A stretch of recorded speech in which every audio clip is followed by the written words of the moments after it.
众朋友，大家早早，欢迎收看3月初5早起新闻，我是麦尚莹。头起先，咱要来关心的是桃园国际机场南边的跑道，伫3月初3开始进行例行的修理，所以敢若剩北边的跑道会当来使用。这2天是真侪航班拢塌掉咧，部分甚至转去到高雄甲松山机场，有旅客行程嘛，因为安尼延误5点钟。加在这个维修的作业总算伫昨暗要9点的时阵完成，即马机场已经恢复上跑道的运作。初4暗9点，桃园机场南跑道细修作业提早完成，恢复上跑道起降。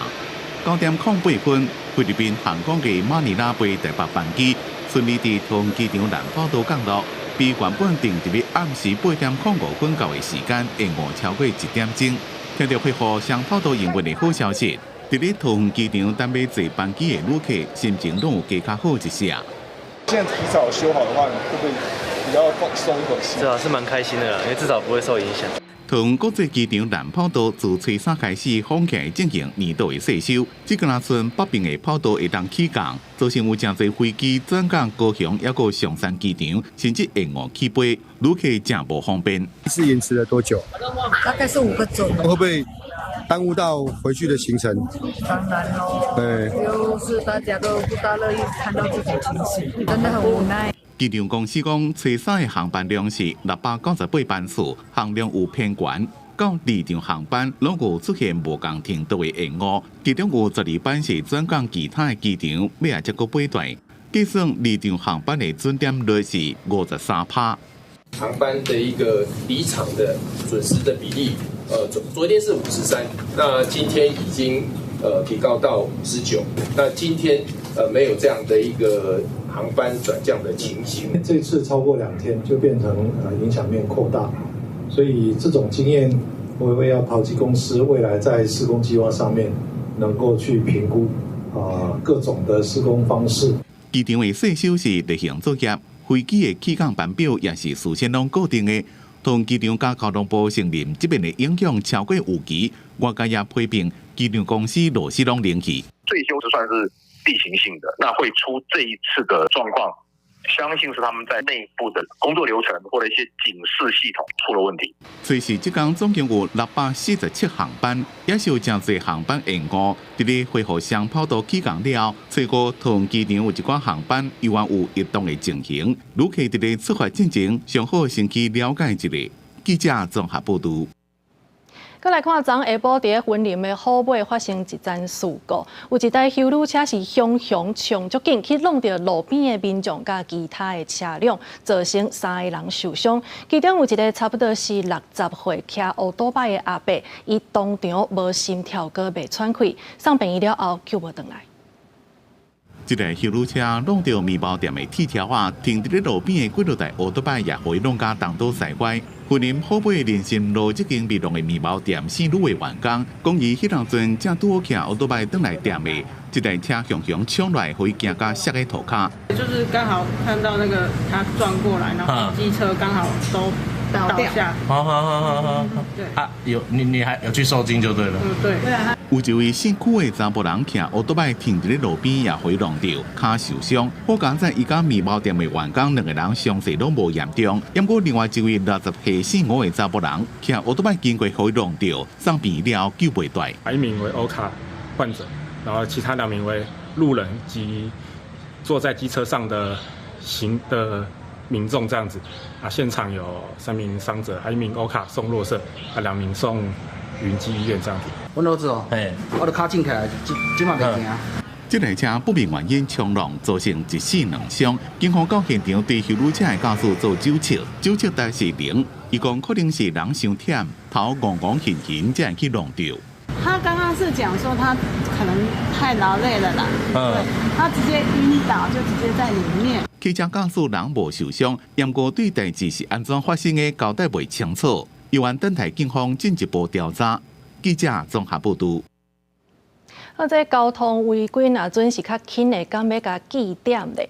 交通部就招相关团体来讨论，目前已经有初步的共识。若准这个罚金是无到1200块，就袂记点，而且嘛袂开放检举。也毋过有一寡路权团体煞无法度认同，认为会看修法的情形，才可以伫法院来表达心声。交通部研议未罪无记点引起外界个讨论，行政路权团体、甲职业驾驶团体伫交通部要求之下参与座谈会，只不过这场会议来得伤突然。我们认为这确实是一个突袭的行动，因为在礼拜五的下班时间才发出开会通知，礼拜一早上一早就要来这边开会。那我们今天来开这个会是什么意思？不就是想要把我们这些团体当他的橡皮图章吗？过水，糊弄一下就好了。受邀出席职业驾驶代表表示，行政甲驾驶应该理性科学讨论，兼顾交通安全甲驾驶的生活。到底是道路交通设计的不良所造成的违规，或者是今天我载的乘客要求我这么做的违规？我们应该先把它理清楚之后，再来去做全面性的检讨。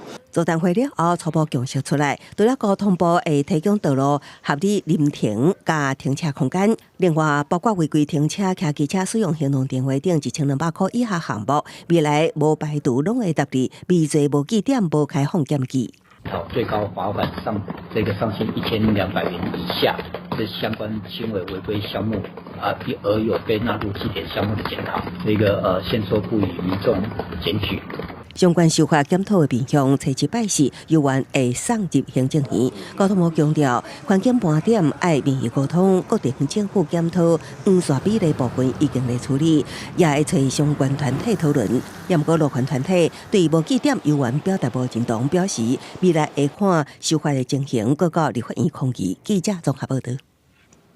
来关心天气，今仔日是24节气的间日，气温回升，透西南风，全台湾上热有29至34度。咱做伙来看温度。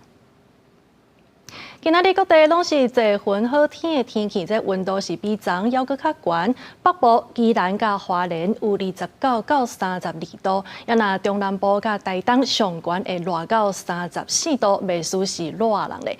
今仔日的这个透南风，所以这个南部地区甲中部山区过昼了后，可能会落阵雨。也那马祖甲东南部沿海会现9级到10级的阵风，台中以北甲沿海会有较大的风影。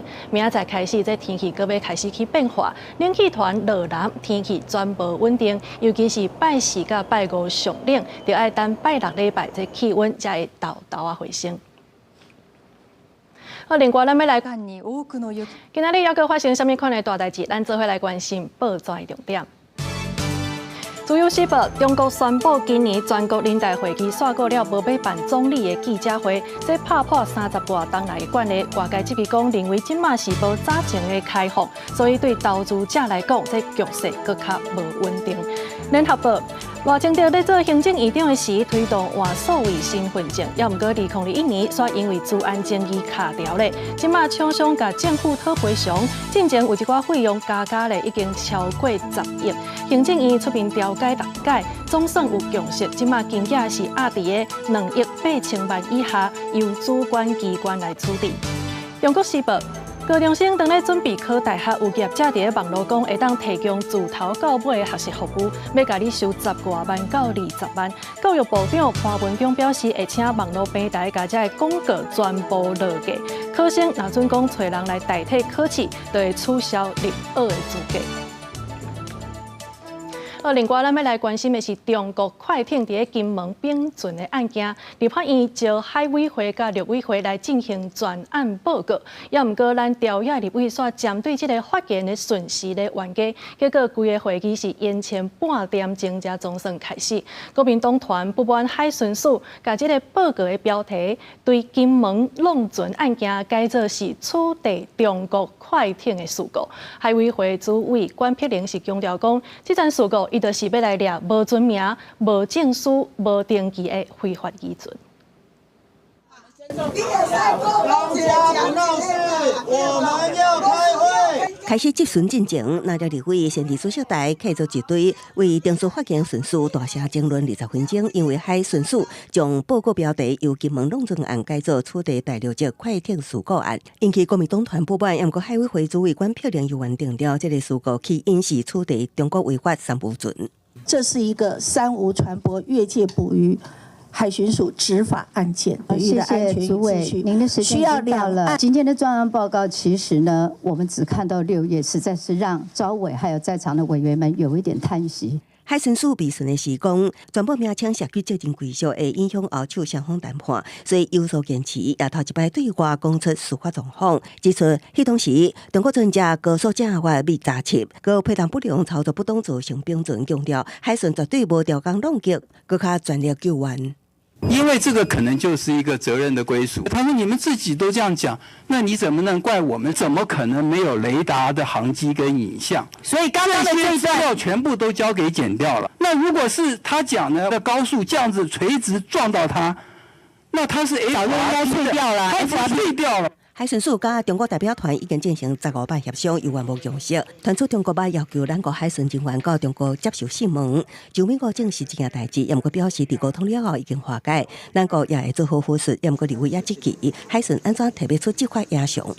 当天我们密录器是够用的哈，但是当天这艘船它本身的配备就是一个 V8。海巡兄弟们到底现在有没有一人一台的密录器供他们执行做使用？目前不是这样配备。好，目前不是这样配备。那不是这样配备的话，其实我认为这就有行政上的。关表定回应未来会调向一人配备一台密录器改进，对于设备补助的问题，也规划开2150万，买平均一台大约7000的台制密录器。那立法院公防也有插曲高金数媒，再去公开关票令的回息的信息，内容讲到海巡有真侪原住民同仁，方解头想要用原名升迁，讲话更改全部名称关票的服务人也公开向高金回息的，高金表达接受，一直讲完成全部厘清真相，这是当前的重点。记者综合报道。国际消息，咱要先来关心的是，美国联邦最高法院3月初4做出一项裁定，就是要推翻科罗拉多州法院以国会暴动来做理由，禁止 Trump 参选的判决。也就是讲，即马 Trump 会当来参加总统的初选，未阁受到一寡诉讼的影响。伫咧知影美国联邦最高法院上新的裁定，恢复以2024年总统初选资格了，前总统川普重新登到白宫的前程之路更加确定。Essentially, you cannot take somebody out of a race because an opponent would like to have it that way. 美国联邦最高法院禁止各州根据涉及叛乱的宪法条款，取消联邦公职候选人的资格，并且推翻科罗拉多州将川普败除伫咧因这州总统初选选票的资格决定。科罗拉多州最高法院是去年12月19认定川普涉嫌煽动支持者，伫2021年1月初6攻击国会。It's a major victory for the former president and the leading candidate for the Republican nomination. The court ruled that Congress must act before states can undertake efforts to kick the former president off the ballot. 伫咧9位大法官内面，包括3位自由派大法官在内的4位，认为科罗拉多州这项决定超过必要性。科罗拉多州的官员对因这州的权力受到限制，真失望。美国联邦最高法院是由保守派加自由派以6比3组成，其中有3位进前是由川普任命。公司新闻黄文玲编译。欧盟执委会宣布要把彭果公司罚18亿欧元，也就是差不多新台币616亿遐尔济。这理由就是因为彭果一寡 App 保护消费者知影讲，外界其实有其他更较俗的选择，所以变作是高门独市全部人。也那彭果公司是表示讲，一定会提出上诉。欧盟执委会伫咧初4开记者会，宣布对苹果公司罚18亿欧元。这是欧盟第一遍对苹果实施反两端处罚。欧盟讲，苹果应用程式商店向开发者收30%的手续费，和消费者伫咧这个平台订应用程式的价钱较贵，而且有不利公平竞争的条件。For decades, Apple has restricted music streaming app developers from informing their consumers about cheaper options available outside of the app. Apple has done so by contractually imposing anti-steering rules on music streaming app developers. 欧盟这项决定一开始是因为瑞典的音乐串流服务 Spotify 投诉，因不满苹果对串流音乐平台的限制。不过苹果公司讲无证据显示消费者受到伤害，也批评欧盟无看到这么蓬勃发展的市场竞争激烈而且快速增长的事实。Spotify 讲这是重要的时刻，代表无任何公司会当滥用权力控制客户加其他公司的互动方式。This is illegal, and it has impacted millions of European consumers.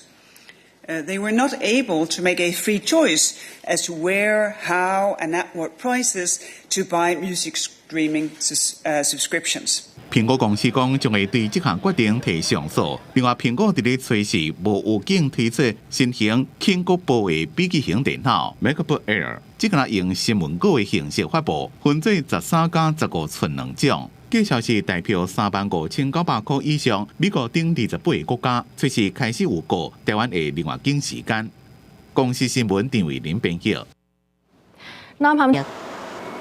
今仔日国际上还有啥物款的大代志？咱做伙来看世界。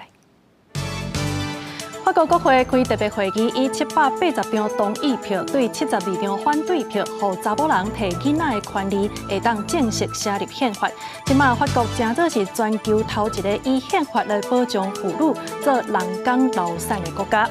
菲律宾总统小马可士伫澳洲的论坛发表演说，讲虽然甲中国的关系有较紧张，不过有关是会继续甲中国来合作。若准讲菲律宾伫咧南海主权去受到损害，菲律宾嘛会采取反击的行动。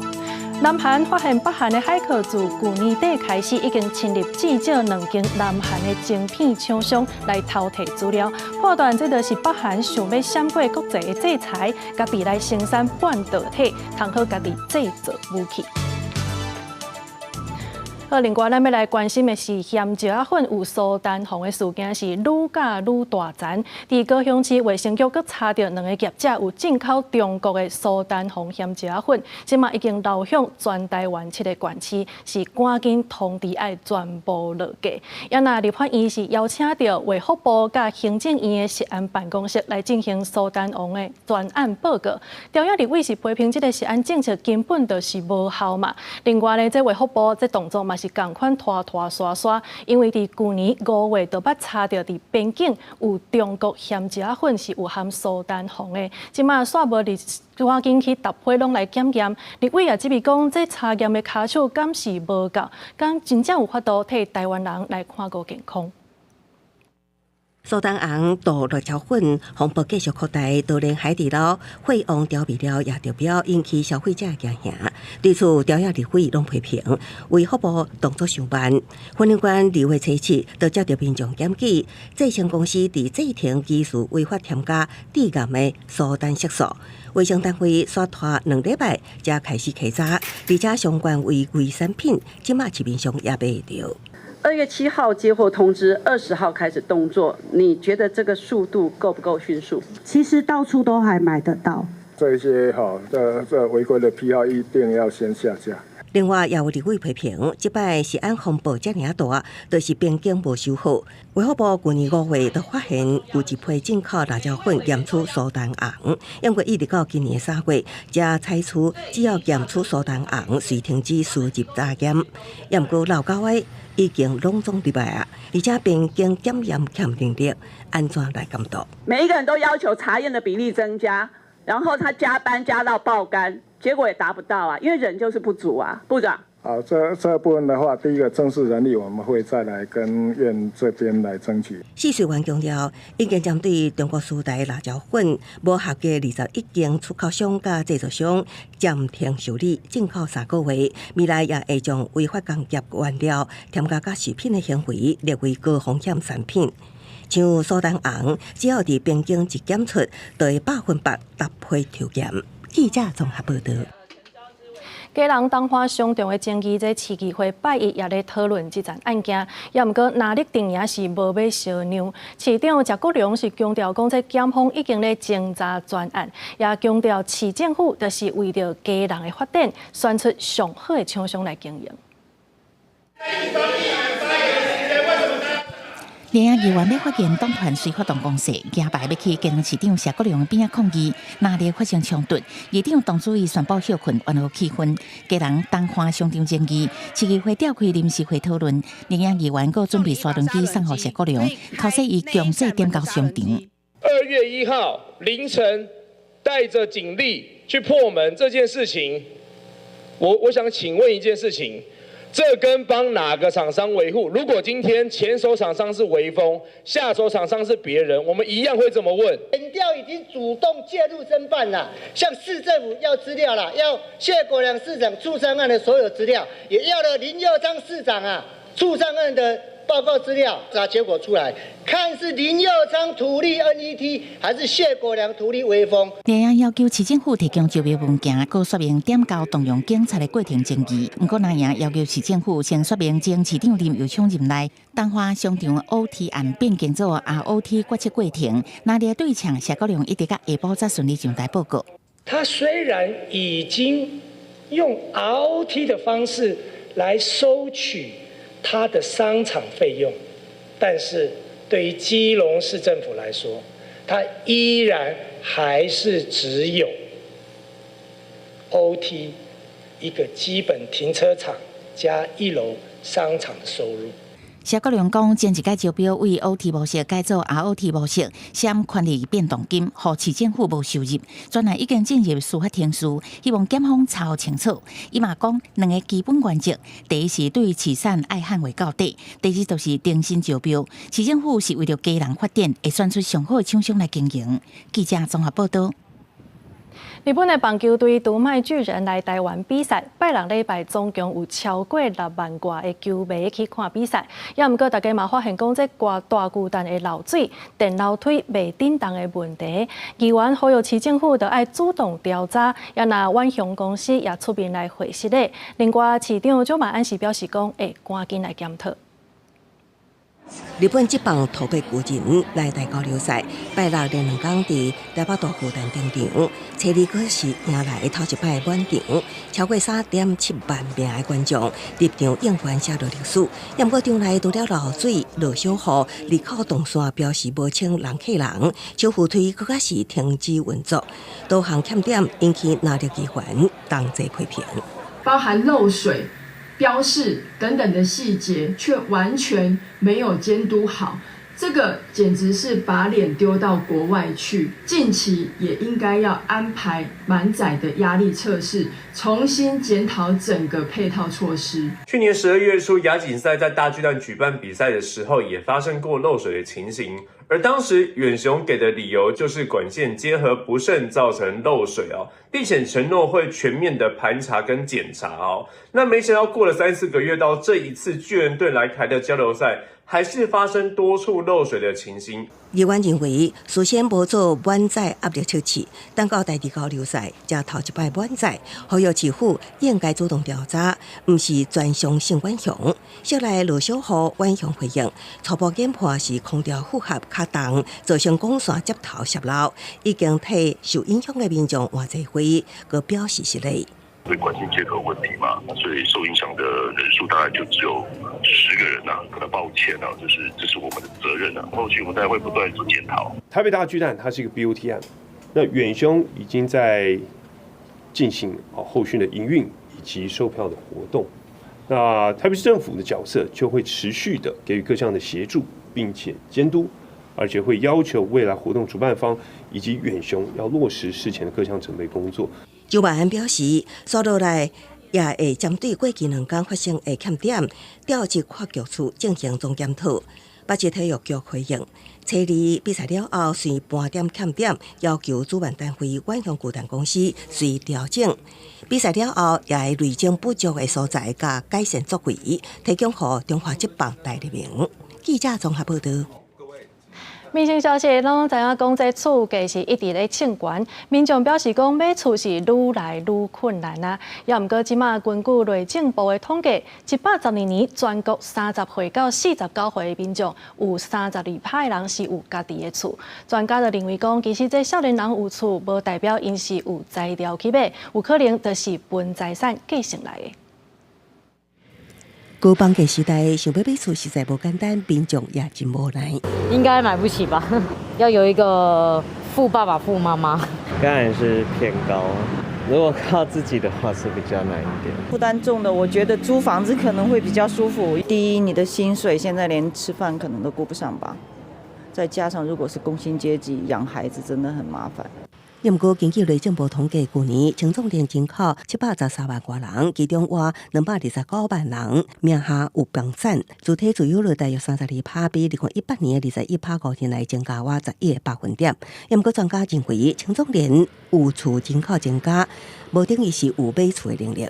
青壮族群拥房比例上升，不代表说青壮族群就越来越买得起房子。很多青壮族群买房子都是靠上一代或者是家族资金的澳元，部分的比例是来自于这个长辈呢赠与或者是离世之后继承的一个房屋物件。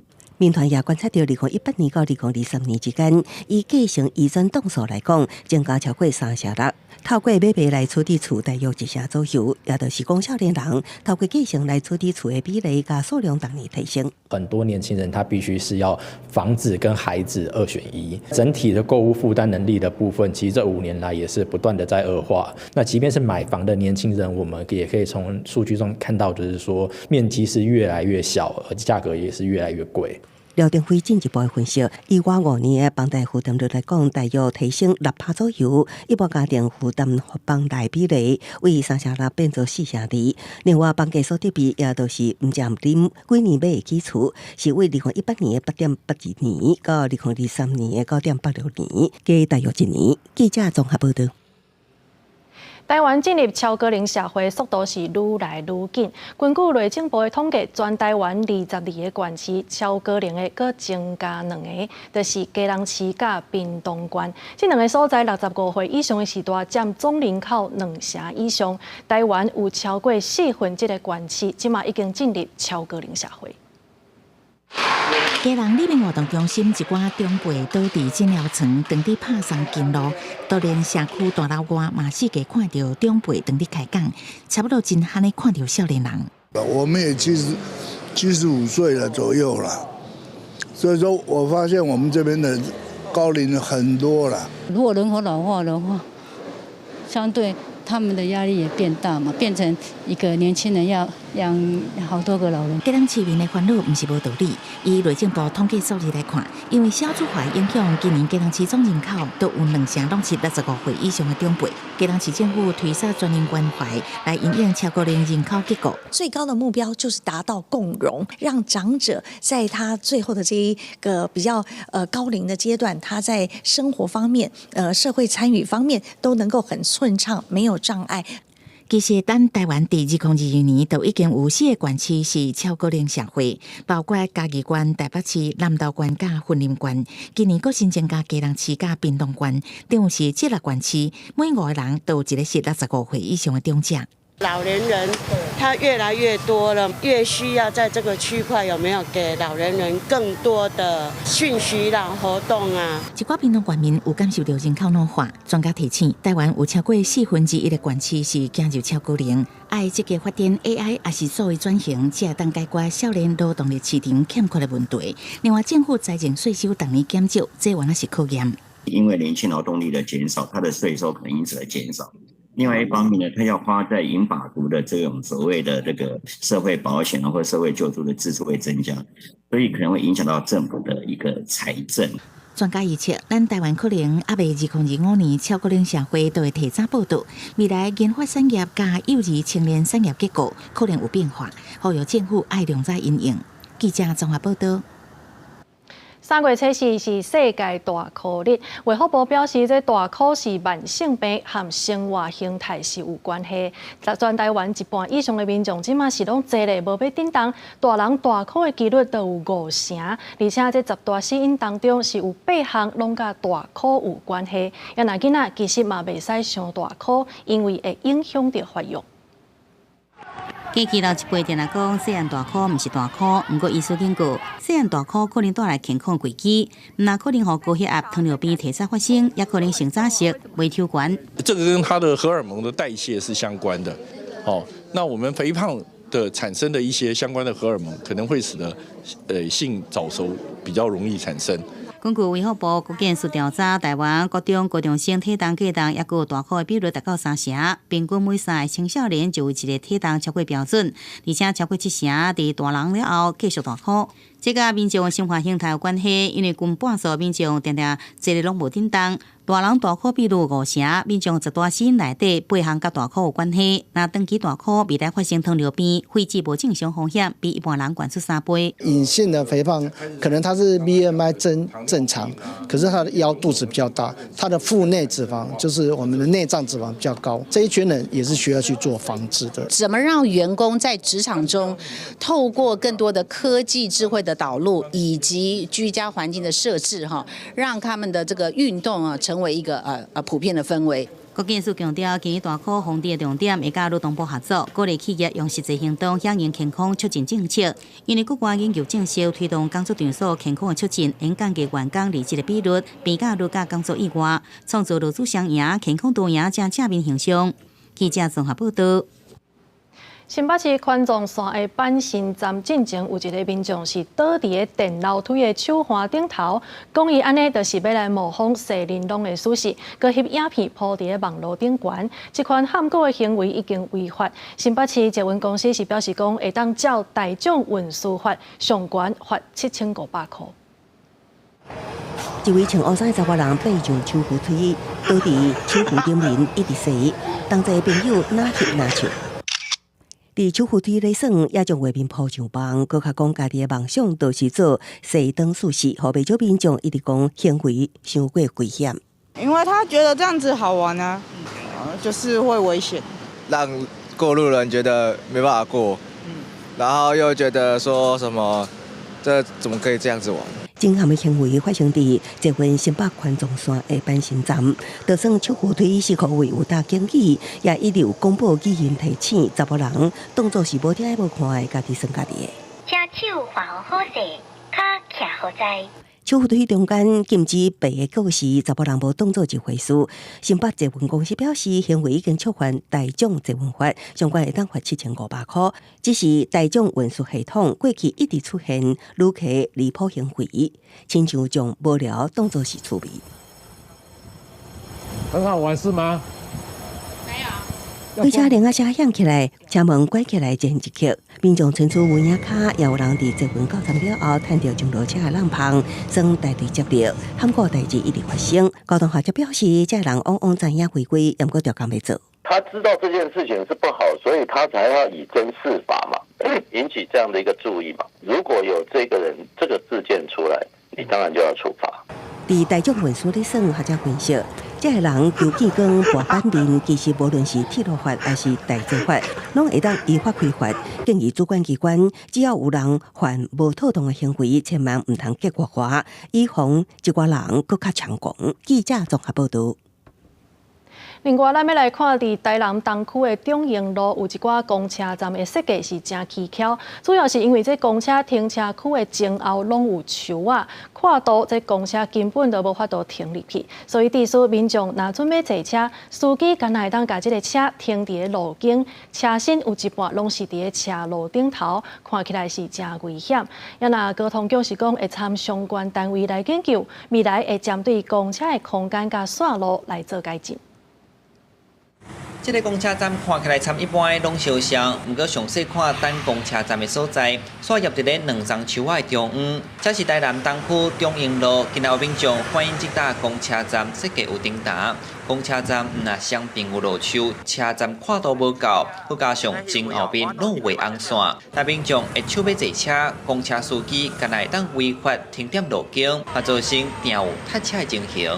但是我就这样骑过去的时候，公车突然停下，我就再给它撞上去了。危险就对了。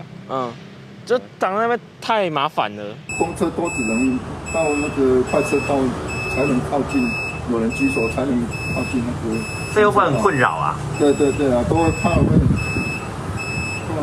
会旁边会考掉啊。其实唔干那这个，沿中营路行，嘛有济公车站，因为路树关系，致使公车无法度换站载客。交通局回应，主要因为市区道路拢较早发展，所以路面顶头才有真济路树。因讲会佮参相关单位做盘点，未来会佮针对公车进站的动线空间做改善。今仔日这个所在，假如讲工务局这边会当来。到三工，甲树啊做一个调整，伊用好了后，我差不多各用1个月的时间来把这个设备做一个调整，当来完成。先移这旁边比较小的树，我们移到我们附近的公园或是中央分割岛上这样。在地里长讲，这个大樟树至少50档以上的历史，是讲若为着公车站要撤树也是刷树，并不是大家拢会当接受。这阵工务局今年计划先刷公车站后边较细丛的，就尾才由交通局甲公车站刷来遮，互公车好挖站。记者上台南采访报道。再来看高雄旗山这间约翰翕相馆，伊是在地头一间翕相馆，对日本时代创立到今已经有90档的历史，是真侪老旗山人的回忆。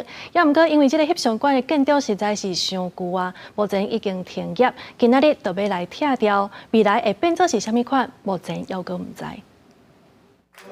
旗山这间翕相馆门口是真热闹，大家坐伫鸡卵糕头前拍破庆祝翕相馆90岁生日。这间翕相馆对老旗山人应该袂切分，因为日本时代就有，伫旗山在地已经90档，店内也是保留日本时代传统翕相的设备。阮爸爸后辈，佮接我的手翕彩色，即马彩色到手机啊，我落3代。这间翕相馆创办人是张玉汉先生，1933年伊来旗山发展，后来日本人引进相机，张玉汉也开始研究电影买器材。伫日本时期是旗山头一间翕相馆，后尾由第2代张守德经营，伊也已经87岁了。伊讲翕相馆是承接家族3代回忆。因为80-90档啊，的历史哦，阮爸爸呢一手经营出来。当然爱怀念的。张家子孙青山迄天特别落南庆祝，因为已经要100年的老店伤旧上，爱拆除重建。在地旗山人知影消息，也感觉唔甘，想起过去家己结婚的相片拢伫遮翕的。这间店有旗山人共同的记忆。那我结婚相拢因翕的，算老古迹啊，无多时代变迁，你无贴也袂使啊啦，对无？基本上现在外面是没有这种照相馆的，所以这次他要改建的话，应该是算觉得蛮可惜的。张家第3代表示，店内100年翕相设备已经安置好势，改建工程按算明年完工，未来敢会继续做翕相馆，目前也未决定。记者钟义辉、邱朝阳高雄报道。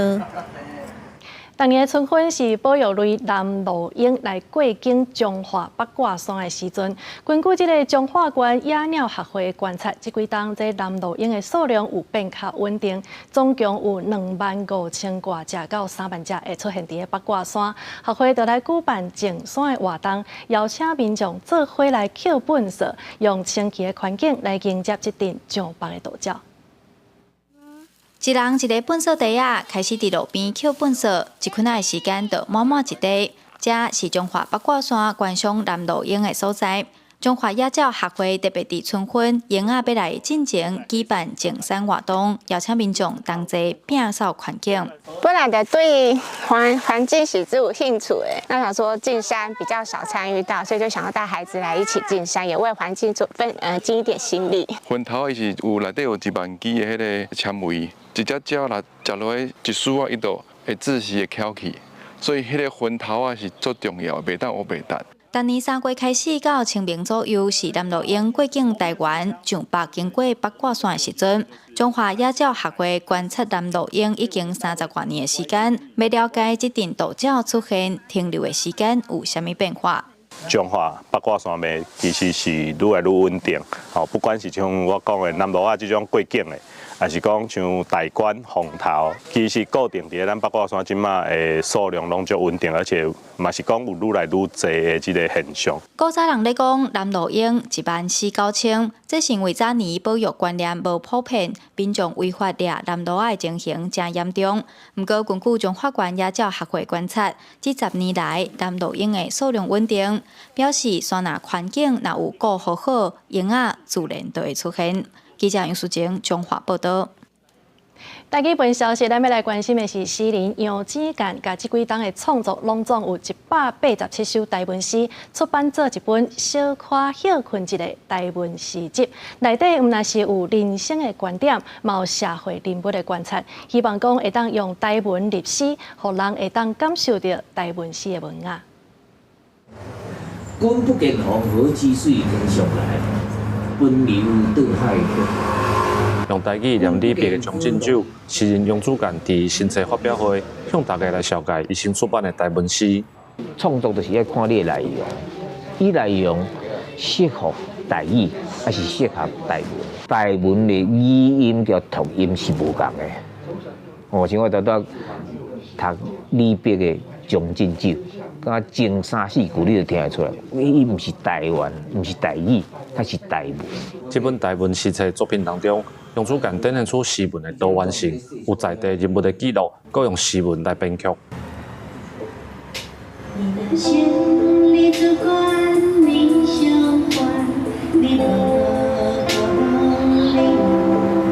你写的对象无共款，开口就应该无共款。如果你敢若纯粹敢若追求讲口气、开口，然后无照顾到诗或者是文章的质，安尼台语要推广就困难。特别是咱家己这个小所在、小人物，也互伊写落去，细条路、细项物件，伊也甲写甲活灵灵，拢有生命的存在，这是互我真感动的所在。这本小可休困一个，有得到国家文化艺术基金会补助，内底187条诗，是杨子干这几档以来的作品，希望会当透过诗册出版，互更较侪人来认捌台文的雅气。记者林慧婷家己报道。美国流行歌手泰勒斯这礼拜伫新加坡开演唱会，请真侪亚洲的歌迷来看。也毋过，在菲律宾所有议员跳出来批评泰勒斯有影是偏心，对新加坡其实有较好。同时，伫菲律宾是有一间大学为着泰勒斯来开一节课，对无同款的角度来探讨泰勒斯的现象。加里古办世界巡回演唱泰勒斯3月底伫新加坡登台，就以美国流行天后白条因讲是全球挡袂牢，总计131场演唱会门票早就拢卖了了。然后伊的净资产伫去年10月超过11个美金，成做世界上上好嘅女艺人之一。泰勒斯的音乐到底有啥物比别人较高的所在？哈佛大学、斯坦福大学甲纽约大学这文理学校，最近拢开课来研究。菲律宾这间大学也开课，开伫广播传播系这节课吸引超过300人选修，不过研究角度就无共款。Very important for me also is to talk about Taylor Swift from a post-colonial perspective. And what do I mean by that? How is a transnational icon like her, how are we appropriating her to talk about our own issues, our own concerns? How are we using her images, her iconography, or the things that's associated with her to express something about Philippine society and politics also. 开课教授讲，也对性别甲阶级的角度来分析泰勒斯现象。学生是希望就此增加见识，多多了解，深入探讨看一下菲律宾自身的状况。I would love to delve deeper into the societal issues that we face in connection to Taylor Swift. I think that she was able to empower me, and that I would want to use that guiding force to see the world in a bigger perspective and in a different view. 泰勒斯大部分的音乐拢是伊家己写词作曲，主要出在个人的生活。有研究指出，伊专辑内底每首歌曲拢有使互相来接应配合，某种程度敢若像文学的创作。除了音乐上达至骄傲的成就，伊所掀起的跨国大回响也带来无同的启发。公司新闻张慧斌编译。非洲的查德有一个阿姨乐团，在内底成员全部拢是受到性别暴力的女性，因用音乐来写出家己的故事，透过艺术创作，毋但是安慰着家己，也鼓励更较侪女性会当来勇敢展现自信甲力量。伫非洲国家查德的首都恩贾梅纳的街头，古来妇女当伫台顶唱歌表演，看因的笑容甲充满自信的表情，你应该想袂到，其实因拢是性暴力的受害者。这个名叫做阿姨的乐团，成立到今还未一冬，已经引起真侪人的关注。参唱其中一个成员那林家，伊的翁婿一群带5个某，而且一讲到毋就是要找借口甲伊拍。我就讲过几个人，我讲个阿个那咩，把地址进去 premi 过，俺讲kas no kad mom jinang ba。那林家决定要离婚，即马当在甲伊的翁婿拍官司，争取囡仔的监护权。其实，这个阿姨乐团的每一个成员，拢有受到暴力伤害、甲折磨的伤心往事。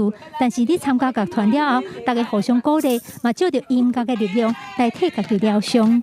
Antes ni ada gutun mudu keme tu ba, sanje halam ada nyani mamam ga keme ni, mak tok kada mamam gom ganam ga kariu, mpe kwal kariu, mpe pujiam kariu。阿姨乐团甲因个人的故事、甲痛苦的经验写入伫歌词内面。参像因发表的第一张专辑内面，有一条歌叫做《家庭主妇》，就是伫质疑查德社会的传统观念，互查某人伫家庭内面受到真侪限制、甲无公平的对待。阿姨乐团的成员为过去的性别暴力的受害者，转变做女性权利的倡议者，互真侪人拢感觉真感动。Des personnes qui ne se présentent plus comme des victimes, mais plutôt comme des modèles des personnes qui ont su transgresser les barrières de la violence。阿姨乐团的歌，毋但是歌词真有力量，因的音乐嘛结合传统的打击乐器，甲新的电子乐器，风格真特殊。因拍算要伫非洲各地巡回表演，鼓励更较侪非洲的女性勇敢站出来，大家手牵手，斗阵甲属于女性的力量吹转来。记者甘延年编译。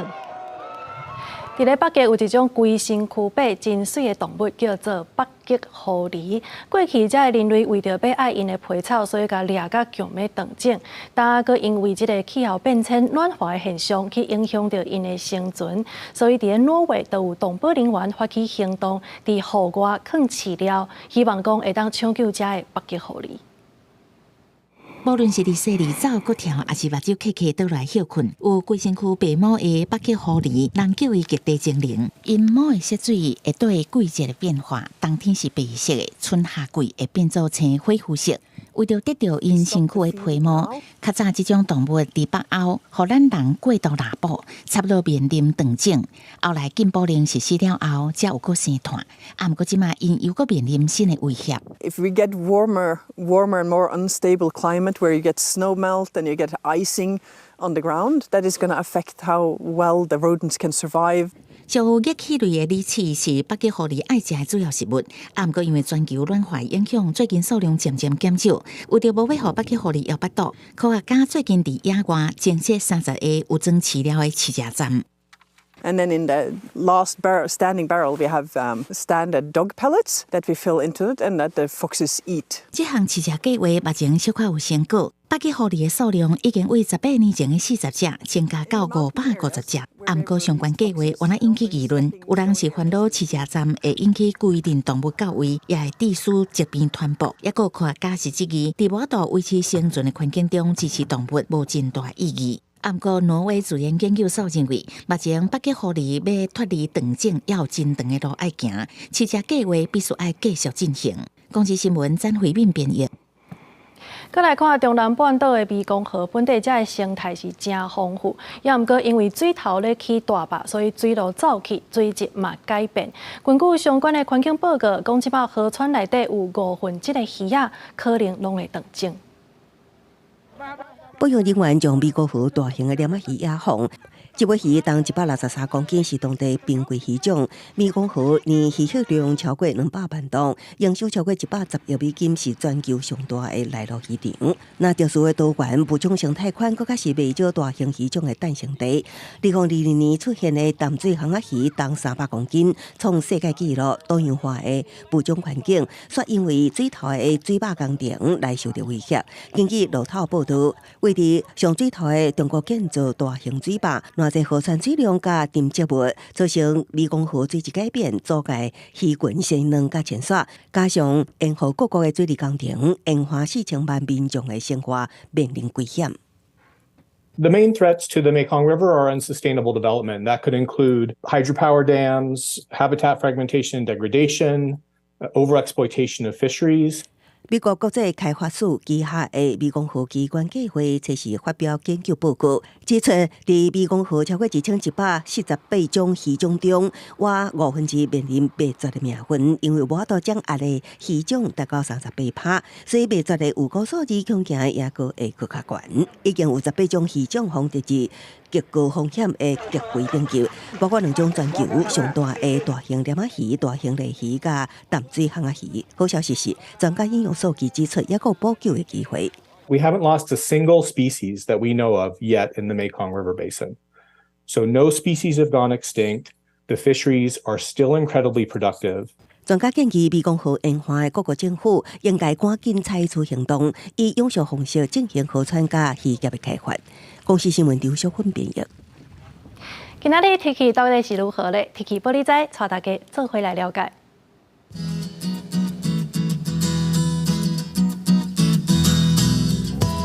北部地区16度到32度，中部地区是17度到33度，南部地区19度到34度，东部地区是17度到34度。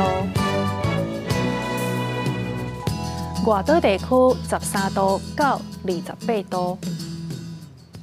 以上就是这则台记新闻，感谢你的收看，明仔载同一个时间咱再相会。